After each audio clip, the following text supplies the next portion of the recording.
Hello, I'm Margaret Fisher, one of the midwifery team. Welcome to the demo of the new OAR, fully electronic ongoing achievement record that all the midwifery students will be using when they first go into placement in this academic year. So that's 2020, we're starting this one fresh. And the first students to be using it will be the September 19 cohort, second years, who will be coming out on the 21st of September. And this will be followed by the third years in early November and the first years later on in November.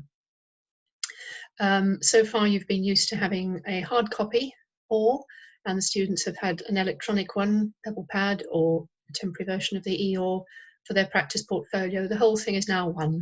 Everything's together, so it's both formative, developmental and summative, monitoring progress and achievement for students' practice. The documents themselves are the same, but obviously they've been converted to an electronic format, so they do look a little bit different. But hopefully the fact that they're electronic will mean that they're much easier to use. And the benefit will be that everybody can access this at their leisure, at their convenience, hopefully during work time, but at their convenience. And so it will hopefully enable people to not feel quite so pressurized about completing things, though you do have a limited time that it's available to you. Practice supervisors are sent a token, a bit like with timesheet management system, so it's important that you do get in there and record things. That token lasts 14 days. It can be extended if essential, but please try to get there, check your emails regularly and to complete the documentation as needed.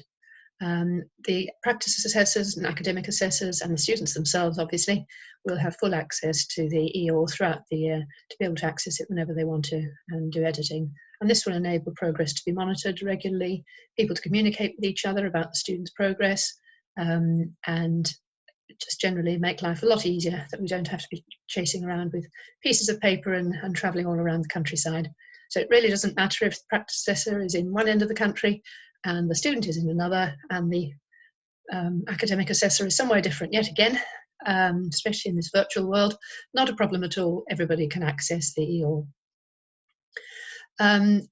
I will be showing you a few slides and then I will show you the demonstration, some of them from the student perspective, some of them from the practice assessor or practice supervisor perspective. And please bear with me, the functionality isn't fully functional just for the minute because the last tweaks are being made to it when this recording is being done, but hopefully it will give you a good idea. So without further ado, first slide just introduces this, that the full OAR, as I say, will be available from the start of the 2021 academic year. This video will hopefully suffice to just prepare people initially. I'm sure there'll be a better version that goes somewhere later on, but at least this gets us started. The Poppy team are there to help you if there are issues about accessing it or the functionality of it. The Poppy team is the main source of support for you. But if you're kind of wondering about the content of it and the purpose of it and anything like that, and please contact me or one of the other members of the team. So you'll need to use your POW or your Poppy login to access this.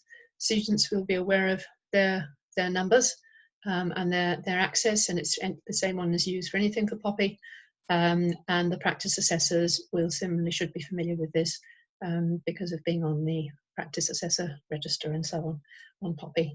If you're not sure about it, please just contact the Poppy team on the email address on the first slide, and that will help you to be able to be supported to actually access it. As I've said before, if you're a student or practice assessor or an academic assessor, you're going to be able to log in at any time. As a practice supervisor, you won't have the direct access, but what you'll do is receive an email and you need to click on the link. This token, as I said, will be valid for 14 days. And that email will look something like that. So it's just a question of clicking on the link. You'll be taken straight through to the student's OAR to complete whatever sections are required. Hopefully this will also mean that you are able to sort of constructively think about the comments that you're going to be making, so you won't have the student hovering over your shoulder. You won't be at the end of a shift when you're dying to go home. Please complete this at your convenience and be thoughtful about the comments you make. It's really important. The practice assessors need to have that honest, full detailed feedback which accurately informs them as to how the student is doing. And obviously at the earlier in the year, the chances are that there are going to be plenty of things that student actually needs to work on, and it's perfectly okay to be putting that into the comments. It's how they are performing at the time, and then hopefully that progress will be seen as they move on through the year. And then you'll be able to be using those words in the toolkit that demonstrate that that student is now very good, excellent, etc. Please do use the practice assessment toolkit. It gives consistency of some of the terminology. Obviously, it's not the only terminology. Please use your own as well. There are links which will take you straight through to the toolkit that is relevant for the student's year, and we'd encourage you to write that. But I think it's a reminder for everybody about their accountability, that actually, the practice assessors are required by the NMC to be assessing students that they haven't worked with. And that's quite a challenging thing to do if they haven't got the evidence to support the comments, to support their decisions. So practice supervisors, it's really over to you to please write those comments that accurately depict the student's progress, give them the constructive feedback they need, the guidance they need to make those improvements, and give some examples of whatever it is you're discussing in your written comments for the practice assessors, so that they can better make their decisions based on that range of different comments from a number of different practice supervisors, and come to the conclusion at the end. So accessing the EOR, please ensure there's Microsoft Word installed. Hopefully there will be on most people's computers.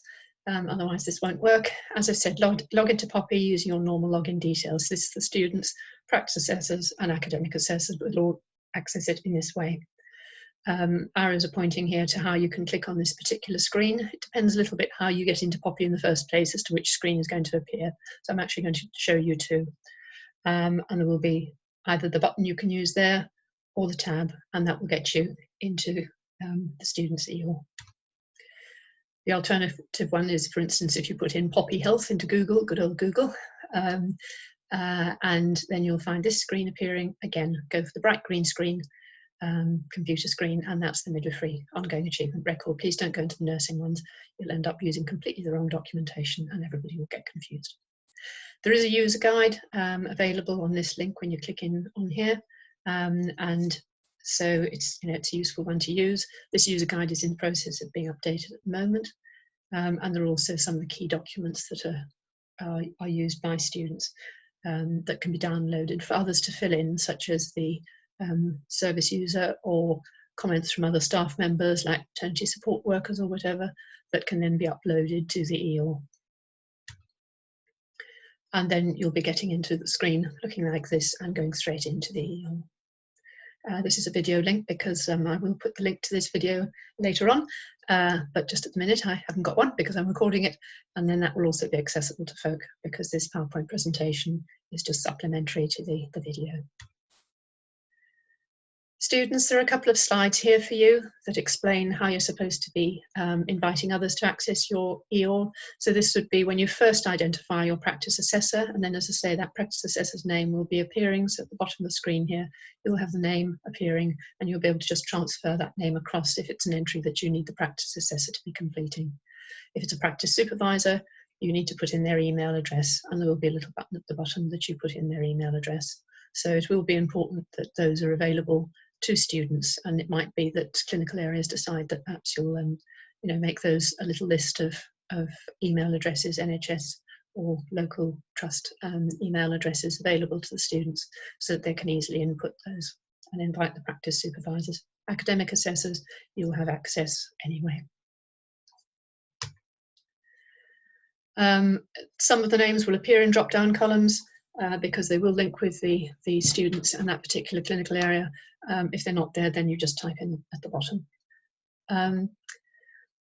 And this is then, I'll let you read that for yourselves. Obviously, this is up to the students for accessing the system and inviting people. Practice assessors, academic assessors, practice supervisors don't need to get involved in this.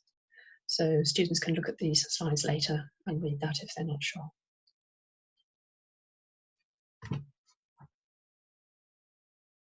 A reminder about this link that's sent to practice supervisors and only lasts for 14 days. So check your emails, click on that token, and get the information in, please. I mean, you'll probably find you're filling in several things all at once, so you may well get a token for the timesheet that you have to fill in, and you may be filling in some EU numbers and some comments in the PAD, the practice assessment document. So you'll probably be doing it all at once, so you may have a series of emails that you click on these and go through to the system. The timesheet management system isn't on the EOR, it is a separate one, so you would always have two different emails for those. But you may well find that we're able to combine some of the, with the functionality, able to combine some of the invites for you to complete various sections of the EOR, actually just under one email and one token, because once you're there, you can go in and complete the other bits and pieces.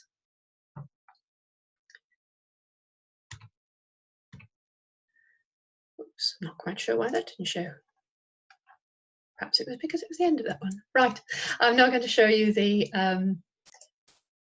demo of the EOR itself. Some of this print is rather small. Don't worry, you don't need to sit and read it now. Once you get there, you'll see it. Once you've accessed the student's EOR, this will be the welcome screen. Now for staff, when you're accessing it, you'll actually have to get into the particular student first. So for you, you will need to click on a button that says students, and I will show you that in a sec, before you go into the particular student. So it is slightly different access for you, but I'm going to just continue like this for the moment, and then I'll show that later on. So at the moment, we're with Lisa Simpson, who's the student. I'm not sure about the objectivity of this particular assessment, because you'll find everybody's called Simpson, so I think there might be a little bit of you know, lack of objectivity going on here. Obviously this is the demo, so they're not real people.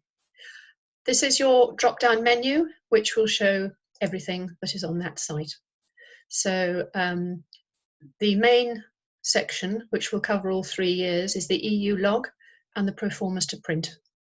So that will remain regardless of the year the student is in, but then each year there will be a new set of documents, of sections: reflections work packs, learning contract, learning plan, interim reviews, end of year report, and the PAD.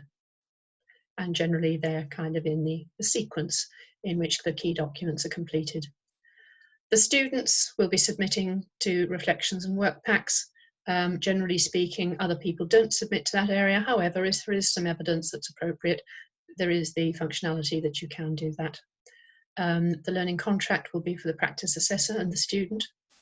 The learning plan for the practice assessor and the student, possibly contributed to by practice supervisors, and obviously reviewed by the academic assessors as well. Interim reviews will be the practice assessor, the student, and potentially the academic assessor. End of year report, practice assessor, student, academic assessor, and the PAD, everybody. I'm just going to have a quick drink. I'm gasping. EU log, obviously, everybody as well. The student will generally be the one that visits the proformas to print section. There are some links on this slide here, which, sorry, take off that one off, which will go directly to the documents. Again, as I say, you can't read this at the moment, but when you come to it, you will. One of the links takes you to the roles and responsibilities of the various different people. I'm not quite sure whether it's sensible clicking in these, because I might find I'm taken somewhere else, but I'll have a quick try and see if it works with this. Oh, it does, it's all right.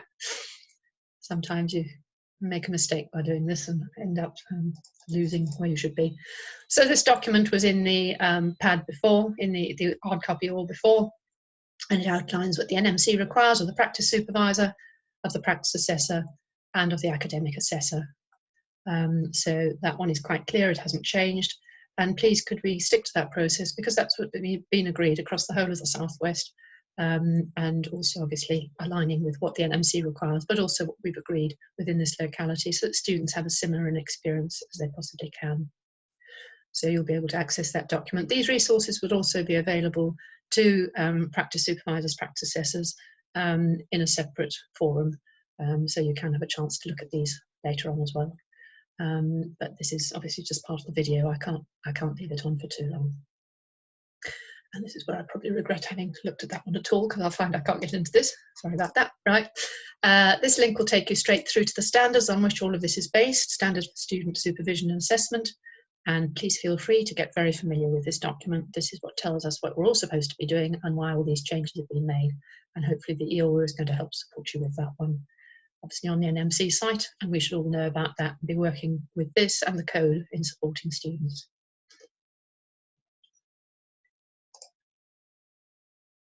I think I went back to the wrong screen then. Sorry about this, folks. Where am I with my demo? I'll go back to that one. Right, stick around with that one.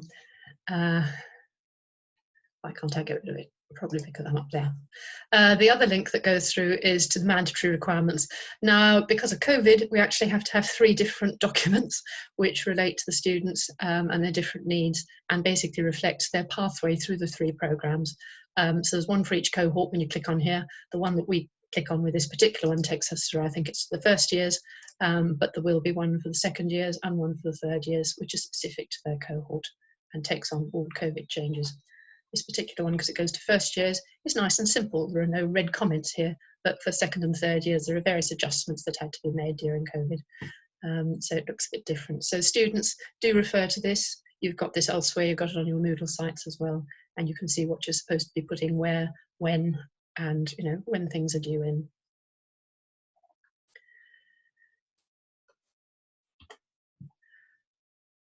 Okay. I really am struggling to get rid of these documents, and I'm terrified of getting the wrong ones on. I don't think I'm going to open up any more documents. Too risky in a demo. So those all come from this home screen here, and otherwise it's a question of going on here for the menu. I didn't refer to the user guide, which you can find up here at the top. There isn't one there for a minute because, as I say, it's being updated, but clicking on this you'll be able to find the user guide. So I'm going to talk through the generic ones first that you come across every year. And this is everybody can access all of these. So the EU log is thinking about it. It's going to do it. There you go. So that's what the EU log looks like now. You've got all 10 of the EU numbers listed there. Nice and easy to see. Student view we're on. So there's the view of creating a new submission. I'll just show you what they look like once they have been created. Once there are some entries there, you'll have the numbers with the most recent at the top, the date that they were, the episode of care took place, and then whoever verified that. As I say, it's all very, insular and whatever the word is for it, when people are all part of the same family, Homer, Marge, and Lisa. So not a lot of objectivity there. So that would be a question of recording all of those hundreds. So that screen will just open out and show those entries as they appear. If I'm the student, you click on Create New Submission. You then have a screen which gives you the option to add a number of different episodes. So they're all going to be having these little episodes here. This button, this section hasn't quite been completed at the time of the video, but they're basically going to be looking at like this. You record whatever your episode is. So you put in your date and you say, sorry, the date's down below. This particular episode might be that it's observed. Okay. Oh, this is going to be awful with my typing in front of you. And then you can choose the date and you say that it happened today.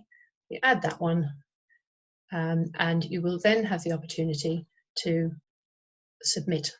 So it might be that you saw the breach, you also did a supervision and care in labour, you did care of at-risk women, etc. And you'll have this opportunity to, the buttons will be clearer with the final version, to just record an entry like that, put the date in, click another add one if you want to add, there was yet another experience as well, and then at the end submit it to your supervisor. So if you're an antenatal clinic, you can put 10 antenatal examinations down, but it means that that supervisor doesn't have to get 10 different emails about the fact that it's verifying each of those numbers. Okay, so submit to the supervisor. Not sure if that one will work on this, if it won't for the minute. And then that will obviously transfer down to these lists when they open out. So the supervisor will come in, will click on the link, find there are some that need verification, and will verify them. I'm not going to keep switching between student and staff views because otherwise that will get very muddling. Let's just go back to another screen. It will be easier to move between screens when this is fully functional. The pro formas to print is the other section that goes across the 3 years. So that EU log obviously continues throughout the 3 years. As far as students who've already got some numbers are concerned, we will arrange that those will be put in retrospectively. So don't panic about that one. We will make the arrangements, and your academic assessor or personal tutor will verify those for you. So you won't lose the ones you've had already. We will just verify them all and meet with you or virtually probably, to confirm that you've done those numbers. But that can be done at a later date. It doesn't matter if the dates aren't consecutive. In the pro formas to print, again, it's extremely small print, but I'm not going to try enlarging the screen because I'll get myself in a real mess. Most of them are guidance, so there's the guidance about the EU numbers that need to be achieved. There's the grading of practice guide, which I'm not going to show you now. I'll show you when it goes through to a link where that is actually relevant. These are the mandatory requirements for each year, each cohort that I showed you before that come up on the main screen. And if anybody wanted to access them here, they can access them. Midwifery skills profile, something else that students, very useful to use this to be able to self-assess your progress. And in your practice modules, your module teachers will tell you more about that, but do use that as an ongoing document, and you can pop that in your reflections work pack section if you'd like to. There's an NMC template for reflective accounts here, same one we use for revalidation. You might want to use this for your reflections. That will go into your reflections work pack section, or you might want to use one of the documents from PebblePad, the template's there, or create your own just on a Word document using models of reflection. It's entirely up to you. We then have the practice assessment toolkits for each year. Again, I'm not going to open them now. I'll show you when they go through from another link to make it more user, more worthwhile actually showing you. But you've got them specifically for each year. What's going to be important is that you know you're on the right page, you know you're on the right year when you're completing this portfolio. So at the moment these go across all 3 years, but when you're actually in the sections, please make sure that you're always completing things in the right year as a student. The roles and responsibilities, we've already seen that document, that coloured one, sort of flowchart thing with people's responsibilities.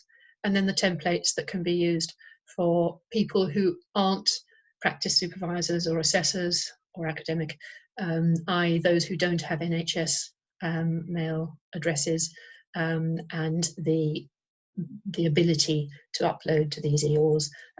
They would be filling in a document which can then be uploaded by the student or by the practice supervisor, practice assessor, and that's either for service users or for other staff members.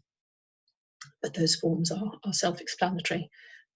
So again, I'm not going to open those and get myself confused. I want to stick to the electronic system at the moment.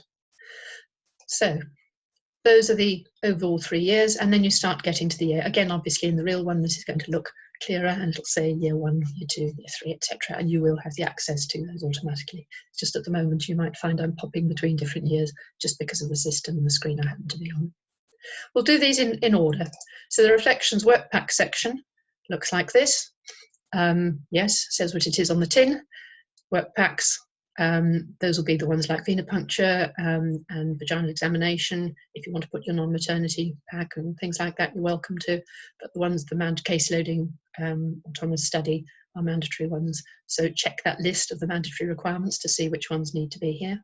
Reflections, you know how many you need to do a year, and that's now been agreed that it's 3 for each year, and a 4th one because there's a case loading one in year 3 as well. Again, your module teachers will tell you more about that one. If you want to put in some more, feel free, but that is the minimum. And then any additional evidence that you feel you want to add. This particular one, when you do add the new evidence, and this is how you do it, you upload a file. I'm not going to start doing that now. Again, I'll start getting into tricky stages for a demo with that one, but you just upload a file in the normal way. Everybody uploads things. With the additional evidence, we do ask that you actually say why that is relevant. So it's no use just putting up a certificate from you know, a conference you did in these days, an RCM iLearn or something like that. Yeah, fine, you did it, but what did you learn from it? That's the important thing. So a brief rationale for why you've included that evidence needs to go there. This would also be where you could put some evidence from service users or from other staff, but actually that would be better to put it straight into the pad. But you could do it here. It would be better than the pad because then it's more accessible to the practice assessor where all the rest of the evidence is. Please use very clear document titles. We need to know what that document's about. So if you're putting it in your reflections, you know, upload your reflection, whatever format you've got it, and call it Reflection 1 or Community Reflection or Antenatal Reflection or whatever it is that we know what it is. There is the opportunity for, and the work pack's the same idea, the opportunity for communications to go between different people. And again, it's add new entry, and then you just enter whatever the comments are about reflection. Very good. Hopefully you're going to put a little more detail than that in, but I'm saving time. Recipient, and that is going to be that I'm going to be sending this particular communication. Oh, it's gone the wrong way around. No, I'm in the student version. Sorry, I won't see reflection very good. I'll say reflection, please give feedback. And then your recipient is Marge, who's your practice assessor. You're sending it to them, and Marge will then get notification that there's actually something to look at. So this is where emails will come through to practice assessors or to academic assessors or whoever the student sends this communication to. This will be a direct one between them and a specific person to actually look at something that's in here. Students, you don't need to keep doing this with all your evidence. Please don't send us emails all the time. But if there is something you particularly want some feedback on at the time, please let us know. We can use this for communication. Note here, I am in year 1 with these reflections. If you're in year 2, make sure that you're in the right one. I'm not going to leave this site, but please double check that you are in the right year. This will also mean that you can go between the years. So if there is a work pack that you need for year 2, but actually you had it in year 1 before, you can move it through or whatever. No, I don't want to leave. We then have the learning contract. So if you're the practice assessor, it's not going to take me out, is it? Sorry, risk this one. No, I think I'm all right. If you're the practice assessor, you will be filling this sheet in. Obviously, you'll be under your own name. It won't be under the student's name, but we'll pretend, this is the same for both of you, basically. You'll say both have this view. Student makes a declaration and agrees with this, and the practice assessor signs their own direct agreement. Now you'll see with this one that it's not allowing me in, and that's because this is giving the example of if somebody goes off sick or goes to Australia or anything exciting like that, and no, exciting isn't sickness, sorry, going to Australia is. But if the practice assessor has to change during the year for any reason, obviously the idea is we want this continuity of the same practice assessor for the full year, but if they do have to change, we can actually have the facility to produce another contract. So you can unlock the contract, and then that will mean that now somebody else can sign this. Okay, it's now open again for signing. So the student will sign theirs first, and then they'll request the practice assessor to sign theirs. They'll nominate Marge as the practice assessor, request approval, and Marge will be getting notification that there's something for them to approve in the form of an email, and then needs to come in. Won't have the token in the same way, but we'll have the notification that there's something that needs to be approved. So if I was in on Marge's at the moment, I would now have the opportunity to sign this off.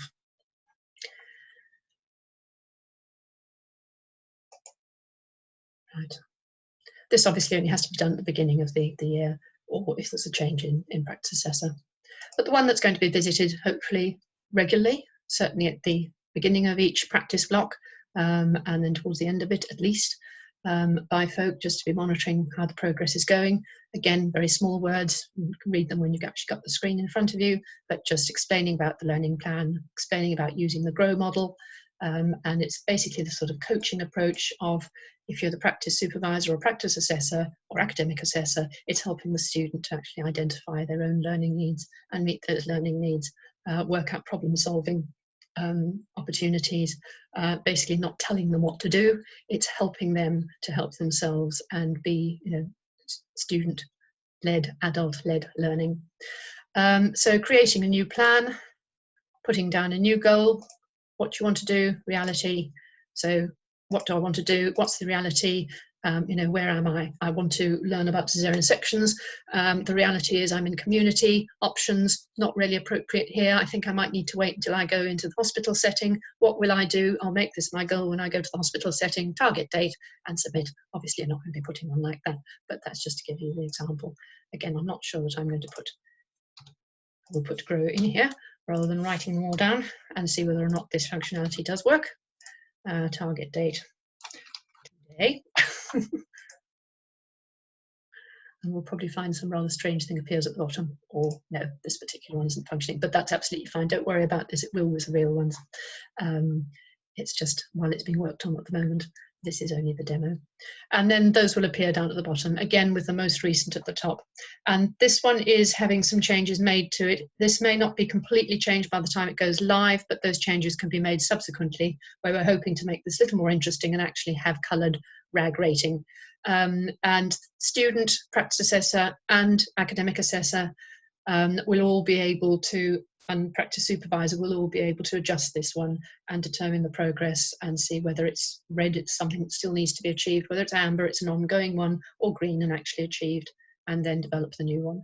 Obviously, primarily, this is the student and the practice assessor who ought to be looking at this one, because it is about monitoring that progress, monitoring those target, the target dates for those target goals. But actually there is access for other people as well. So don't feel constrained by that one. Again, please make sure you're in the right year. Interim reviews. These will be for when the practice assessor and the student meet regularly, and we do require or recommend, encourage you to please try to do it at least once per practice block. Students do sometimes have quite a long gap between practice placements, quite a lot of theory, changing placements and so on, and it's important that actually there is that regular monitoring. Should be a lot easier now that it's electronic, because you don't have to physically be in the same place. I know there were difficulties before with people physically getting together, but now that it's electronic, that should have resolved it. So please do have those regular meetings. It's really important that the student feels supported and is able to have those regular reviews of their progress. And it's also an opportunity for you as a practice assessor to be able to see that the evidence is there, and there's enough evidence there. You can see that that student's making the progress, or to say, actually, no, you're going to need to get more comments from other practice supervisors, etc. I can't tell how you're doing at the moment. So it's that opportunity just to generally review how things are. Again, the academic assessor will want to meet with the student periodically, physically or virtually, or maybe just make a commentary having had a look at the EOR and the progress. So any of those three people have the access to this to be able to just put in an additional entry, click add entry, write the comment, and save and submit. It's not a question of other people having to authorize this, the individual just submits it. Anybody who submits something can delete their own, but nobody else can delete it. End of year report you won't need obviously until right at the end of the year. This one is going to have a little bit more modification to it. I've said it's not the priority at the moment because we're not in June yet, but it will be a little bit more whizzy for this. There will, just as before, be that entry for the practice assessor, academic assessor and student to document at the end of the year. But there will be an additional field added here, which will be confirming that the student is fit to progress to the next stage in the programme, or onto the register if it's the end of the programme. And also the academic assessor has to similarly agree that progression based on the practice, but we have to also just confirm that actually that student's achieved what they need to academically. And those are NMC requirements of our roles. So those fields will be added to this. We are also going to add a field about confirming about EU numbers, so that can be done at the same time. So keep an eye on that one for nearer the end of the year.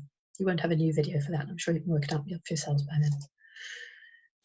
And then, of course, the PAD, which that and the EU log are going to be the fields that you're going to most. So the EU log you're going to find across all 3 years in that top section, and the PAD you're going to find relative to that particular year, relevant to that year, down at the bottom. So top and bottom are really where you're going most of the time.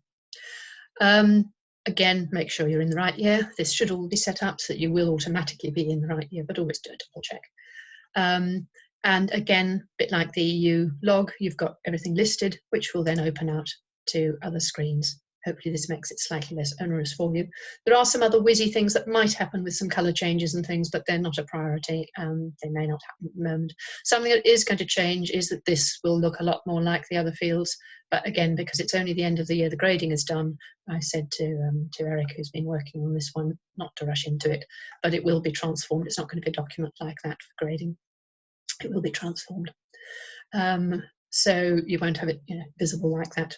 So essentially, the way these work will be that student works with practice supervisor, does whatever they do that day, and supervisor then later on can fill in some documentation, having been invited to actually get into the EOR. So if you're invited into the EOR to go you know, to sign some EU numbers or whatever, feel free to pop in to the pad as well and write your comments. As you can see here with this particular one, we're in criterion 1 with the be confident in sharing information. All of those have actually been achieved. Let's have a look at the next one. That one's been achieved, this one hasn't as yet. So it will be a question of clicking onto that one, which I can't at the moment because it's not functioning, but you will be able to click on here as the practice supervisor or as the practice assessor. Obviously the student isn't, that's why I can't do it, because I'm on the student view. I will go into the practice assessor, practice supervisor view in a minute, and we'll just double check a couple of these things from that perspective. But no, from the student view, it hasn't, you know, they obviously can't do it, but you can see here by hovering over here who actually authorised these. So if you're the practice assessor, you don't need to think, oh my goodness, the wrong people have been doing this. You can quickly check, yes, that's fine, it was the right person who was doing these. Yep. Obviously, these are all saying practice assessor and role administrator. They're not going to be those people at all, because the practice assessor won't be signing competencies because you're not working with the student. You can't actually do that. It'll be practice supervisor names that come up here.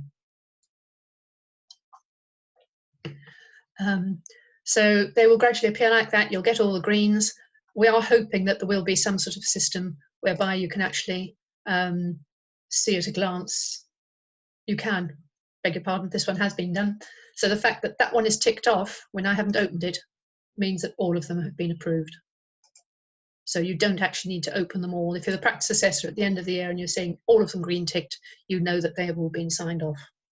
If they're not, you know that there's something to fill in. And again, from the student perspective or practice supervisor perspective, you can think, okay, I don't need to do anything about that section, but I'll go in here and I'll fill these in instead.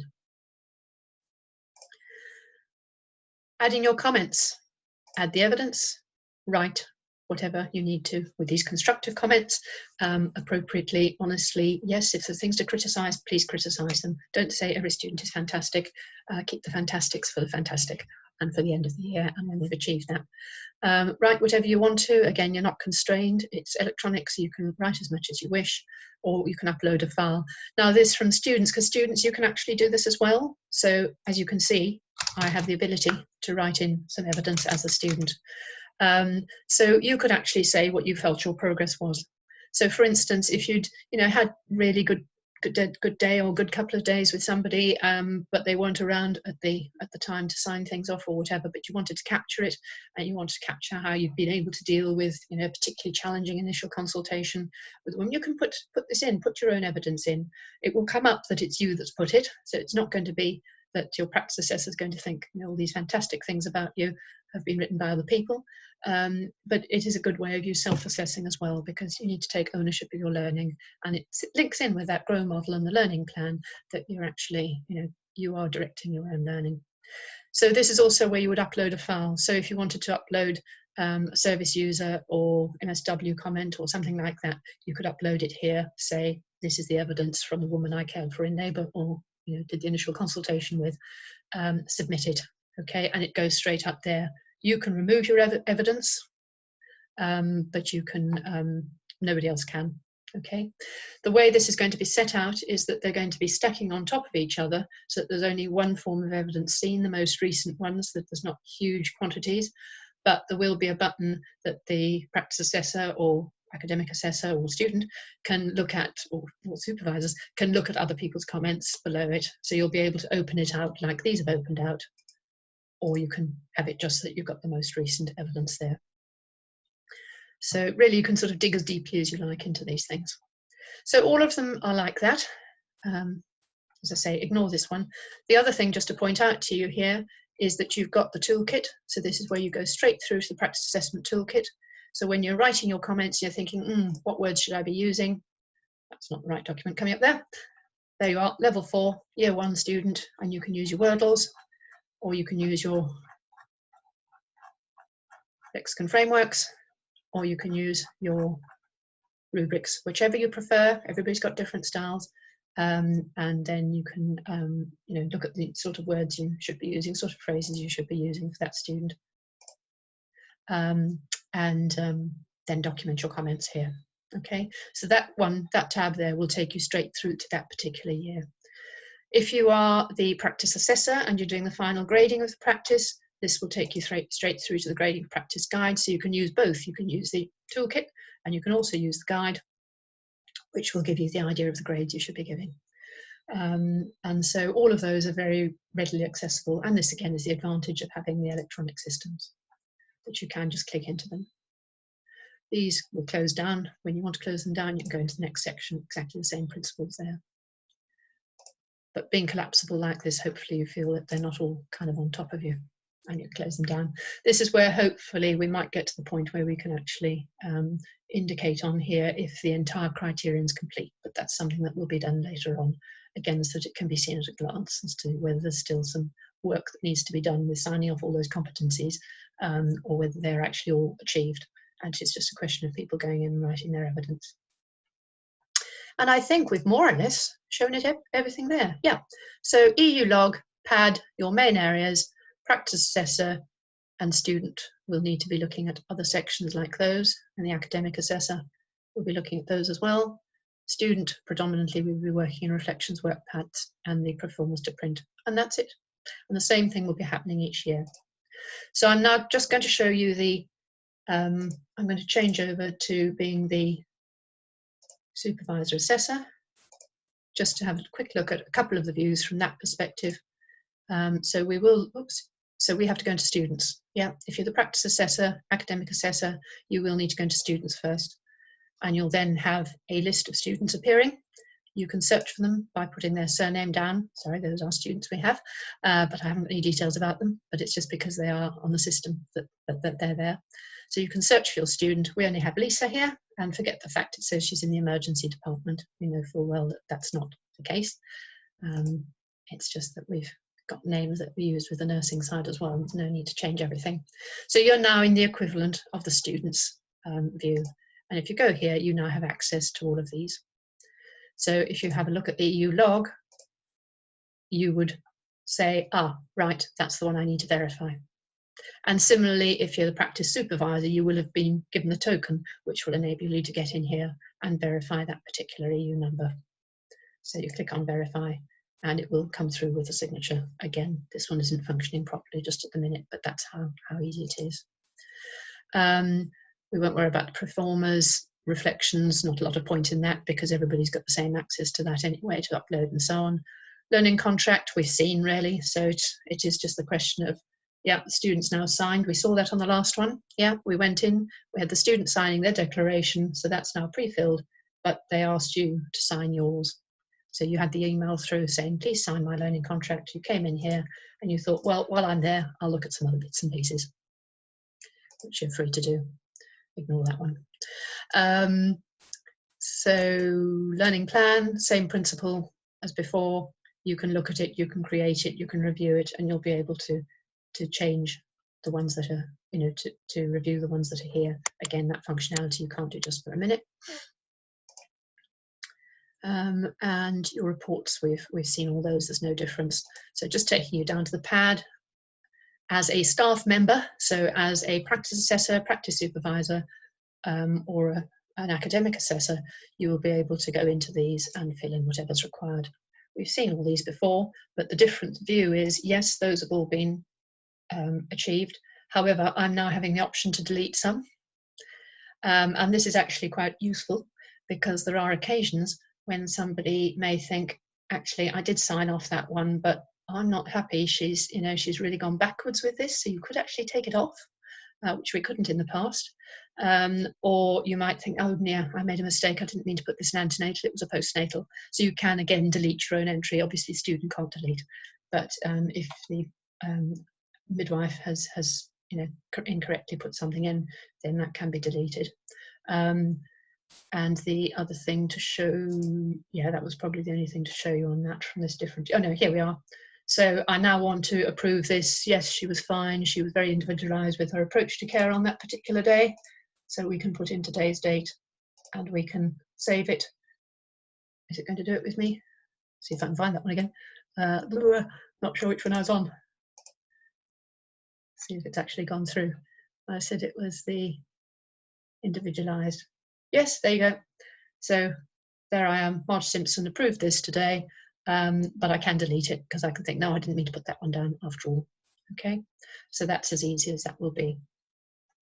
So the staff view is slightly different. Again, can go straight through to the toolkit, straight through to the grading practice guide, put the evidence in, read what's there already, upload, and open out that box that will be here, the collapsible one, to read all the evidence that's been written before.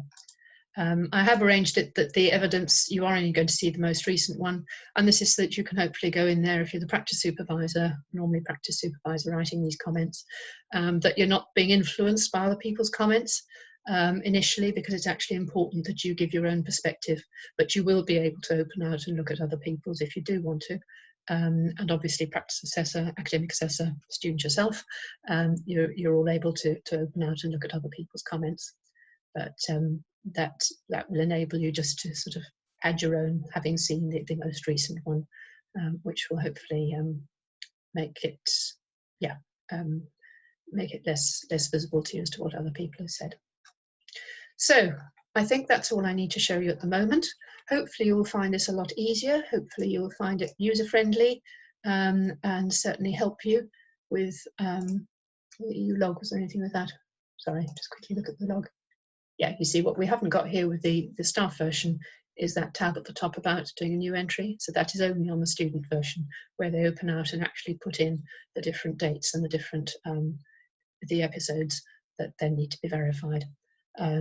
So it is just a question of verifying this one that I needed to do that day, or checking if there's anything else that's appeared. None of those, they'd all been verified from a staff perspective.